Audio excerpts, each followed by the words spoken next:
गौतम ऋषि का वेश धारण करके आए इंद्र को अहल्या ने पहली नजर में ही पहचान लिया था। लेकिन देवताओं का राजा स्वयं मेरे रूप पर मुग्ध है और मेरे साथ समागम करना चाहता है। ऐसा जानकर अहल्या ने देवराज इंद्र को अपने साथ संसर्ग करने की इजाजत प्रदान कर दी।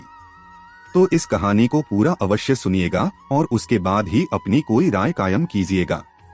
तो आइए बिना विलंब किए इस कहानी को भगवान श्री राम के नाम के साथ प्रारंभ करते हैं। मिथिला के उपवन में एक पुराना आश्रम था जो अत्यंत रमणीय होकर भी सुनसान दिखाई देता था।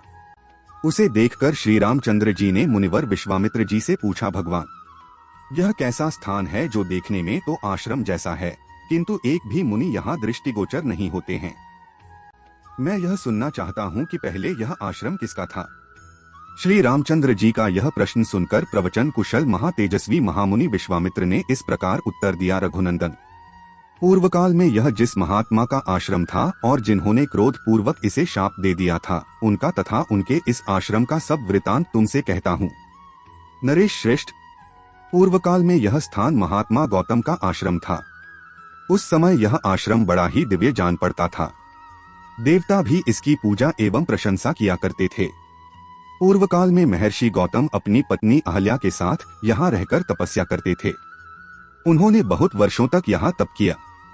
एक दिन जब महर्षि गौतम आश्रम पर नहीं थे तो उपयुक्त अवसर समझकर शचीपति इंद्र गौतम मुनि का वेश धारण किए वहां आए और अहल्या से इस प्रकार बोले, सदा सावधान रहने वाली सुंदरी, समागम की इच्छा रखने वाले प्रार्थी पुरुष समय की प्रतीक्षा नहीं करते हैं। सुंदर नितंबों वाली सुंदरी, मैं इंद्र तुम्हारे साथ समागम करना चाहता हूँ। रघुनंदन महर्षि गौतम का वेश धारण करके आए इंद्र को पहचानकर भी उस दुर्बुद्धि नारी ने, अहो देवराज इंद्र मुझसे समागम करना चाहते हैं। इस कौतूहलवश उनके साथ समागम का निश्चय करके यह प्रस्ताव स्वीकार कर लिया। रति के पश्चात उसने देवराज इंद्र से संतुष्ट चित्त होकर कहा, सर्वश्रेष्ठ, मैं आपके समागम से कृतार्थ हो गई प्रभु। अब आप शीघ्र यहाँ से चले जाइए। देवेश्वर महर्षि गौतम के कोप से आप अपनी और मेरी भी सब प्रकार से रक्षा कीजिए। तब इंद्र ने अहल्या से हंसते हुए कहा, सुंदरी, मैं भी संतुष्ट हो गया। अब जैसे आया था उसी तरह चला जाऊंगा। इस प्रकार अहल्या से समागम करके इंद्र जब उस कुटी से बाहर निकले तब गौतम के आ जाने की आशंका से बड़ी उतावली के साथ तथा वेग पूर्वक भागने का प्रयत्न करने लगे।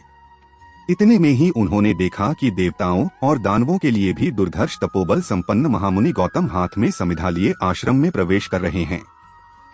उनका शरीर तीर्थ के जल से भीगा हुआ है और वे प्रज्वलित अग्नि के समान उद्दीप्त हो रहे हैं। उन पर दृष्टि पड़ते ही देवराज इंद्र भय से थर्रा उठे।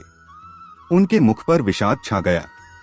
दुराचारी इंद्र को मुनि का वेश धारण किए देख सदाचार संपन्न मुनिवर गौतम जी ने रोष में भरकर कहा, दुर्मति, तूने मेरा रूप धारण करके यह न करने योग्य पाप कर्म किया है, इसलिए तू भी फल या अंडकोशों से रहित हो जाएगा। रोष में भरे हुए महात्मा गौतम के ऐसा कहते ही सहस्त्र आकाश इंद्र के दोनों अंडकोश उसी क्षण पृथ्वी पर गिर पड़े। इंद्र को इस प्रकार शाप देकर गौतम ने अपनी पत्नी को भी शाप दिया, दुराचारी, तू भी यहाँ कई हजार वर्षों तक केवल हवा पीकर या उपवास करके कष्ट उठाती हुई राख में पड़ी रहेगी। समस्त प्राणियों से अदृश्य रहकर इस आश्रम में निवास करेगी। जब दशरथ कुमार राम इस घोर वन में पदार्पण करेंगे उस समय तू पवित्र होगी। उनका आतिथ्य सत्कार करने से तेरे लोभ मोह आदि दोष दूर हो जाएंगे और तू प्रसन्नता पूर्वक मेरे पास पहुंचकर अपना पूर्व शरीर धारण कर लेगी। अपनी दुराचारी पत्नी से ऐसा कहकर महातेजस्वी महातपस्वी गौतम इस आश्रम को छोड़कर चले गए और सिद्धों तथा चारणों से सेवित हिमालय के रमणीय शिखर पर रहकर तपस्या करने लगे। उसके बाद इंद्र अंडकोशों से रहित होकर बहुत डर गए।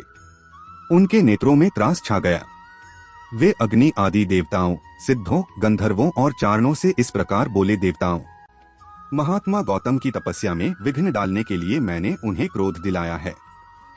ऐसा करके मैंने यह देवताओं का कार्य ही सिद्ध किया है।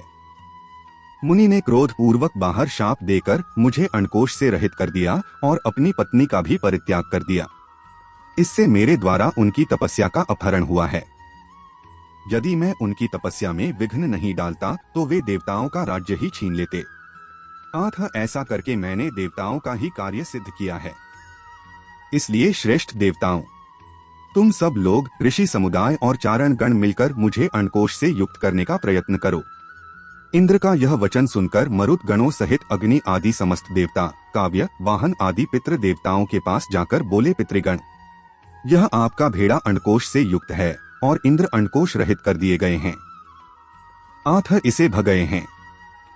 आथ इस भेड़ के दोनों अंडकोशों को लेकर आप शीघ्र ही इंद्र को अर्पित कर दें। अंडकोशों से रहित किया हुआ यह भेड़ा इस स्थान में आप लोगों को परम संतोष प्रदान करेगा। आथ जो मनुष्य आप लोगों की प्रसन्नता के लिए अंडकोश रहित भेड़ा दान करेगा, उन्हें आप लोग उस दान का उत्तम एवं पूर्ण फल प्रदान करना। अग्नि की यह बात सुनकर पितर देवताओं ने एकत्र हो भेड़ के अंडकोश को उखाड़कर इंद्र के शरीर में उचित स्थान पर जोड़ दिया। तभी से वहां आए हुए समस्त पितृ देवता अंडकोश रहित भेड़ों को ही उपयोग में लाते हैं और दाताओं को उनके दान जनित फलों के भागी बनाते हैं। उसी समय से महात्मा गौतम के तपस्या जनित प्रभाव से इंद्र को भेड़ों के अंडकोश धारण करने पड़े। महातेजस्वी श्री राम, अब तुम पूर्ण कर्मा महर्षि गौतम के इस आश्रम पर चलो और इन देव रूपिणी महाभाग अहल्या का उद्धार करो। विश्वामित्र जी का यह वचन सुनकर लक्ष्मण सहित श्री राम ने उन महर्षि को आगे करके उस आश्रम में प्रवेश किया। वहां जाकर उन्होंने देखा महान सौभाग्यशाली अहल्या अपनी तपस्या से देदीप्यमान हो रही हैं। इस लोक के मनुष्य तथा संपूर्ण देवता और असुर भी उन्हें आकर वहां नहीं देख सकते थे। उनका स्वरूप दिव्य था। विधाता ने बड़े प्रयत्न से उनके अंगों का निर्माण किया था। वे माया माई जी प्रतीत होती थीं। धूम से घिरी हुई प्रज्वलित अग्नि की शिखा से जान पड़ती थी। ओले और बादलों से ढकी हुई पूर्ण चंद्रमा की प्रभासी दिखाई देती थी तथा जल के भीतर उद्भासित होने वाली सूर्य की दुर्धर्ष प्रभा के समान दृष्टिगोचर होती थी। गौतम के शाप वश श्री रामचंद्र जी का दर्शन होने से पहले तीनों लोकों के किसी भी प्राणी के लिए उनका दर्शन होना कठिन था। श्री राम का दर्शन मिल जाने से जब उनके शाप का अंत हो गया, तब वे उन सबको दिखाई देने लगी। उस समय श्री राम और लक्ष्मण ने बड़ी प्रसन्नता के साथ अहल्या के दोनों चरणों का स्पर्श किया। महर्षि गौतम के वचनों का स्मरण करके अहल्या ने बड़ी सावधानी के साथ उन दोनों भाइयों को आदरणीय अतिथि के रूप में अपनाया और पाद्य, अर्घ्य आदि अर्पित करके उनका आतिथ्य सत्कार किया। श्री रामचंद्र जी ने शास्त्रीय विधि के अनुसार अहल्या का वह आतिथ्य स्वीकार कर लिया। उस समय देवताओं के दुंदुभी बज उठी। साथ ही आकाश से फूलों की बड़ी भारी वर्षा होने लगी। गंधर्वों और अप्सराओं द्वारा महान उत्सव मनाया जाने लगा। महर्षि गौतम के अधीन रहने वाली अहल्या अपनी तपह शक्ति से विशुद्ध स्वरूप को प्राप्त हुई। यह देख संपूर्ण देवता उन्हें साधुवाद देते हुए उनकी भूरी भूरी प्रशंसा करने लगे। महान तेजस्वी महातपस्वी गौतम ने भी अहल्या को अपने साथ पाकर सुखी महसूस किया। उन्होंने श्री राम की विधिवत पूजा करके तपस्या आरंभ की।